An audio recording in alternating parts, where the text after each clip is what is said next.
Hello friends, good morning, welcome to my channel. और आज हम समझने वाले हैं इनकम इफेक्ट के बारे में। ठीक है, इनकम इफेक्ट क्या होता है? तो income effect refers to changes in quantity, demand and services due to real income. Okay, and price was constant. Okay, price constant होना चाहिए था। ठीक है, प्राइस इज कांस्टेंट। ओके, किसी कमोडिटी का जो प्राइस है कांस्टेंट होना चाहिए।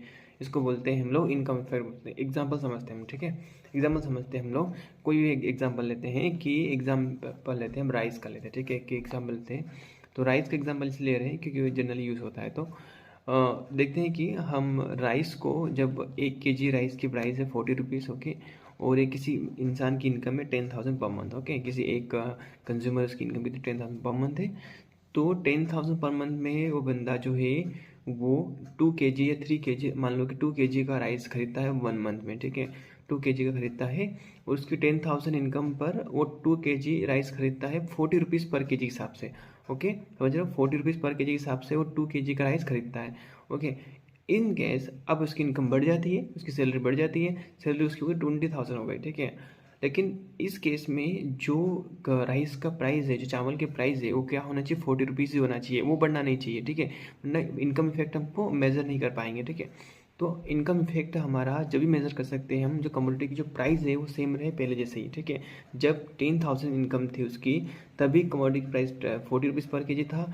और अब हमारी इनकम 20,000 होगी, तब भी कमोडिटी का जो प्राइस है वो 40 रुपीज़ पर के जी होना चाहिए। राइट, तो पहले 2 kg खरीदता था पर मंथली बंदा 10,000 के रिस्पेक्ट में, अब वो 20,000 के रिस्पेक्ट में वो 5 kg खरीदता है। ठीक है, इसका मतलब ये हुआ कि जैसे उसकी इनकम बढ़ी, उसकी डिमांड बढ़ी, तो इनकम इफेक्ट कैसा हो गया? पॉजिटिव हो गया। कैसा हो गया? पॉजिटिव हो गया। ठीक है, बात समझ में आई?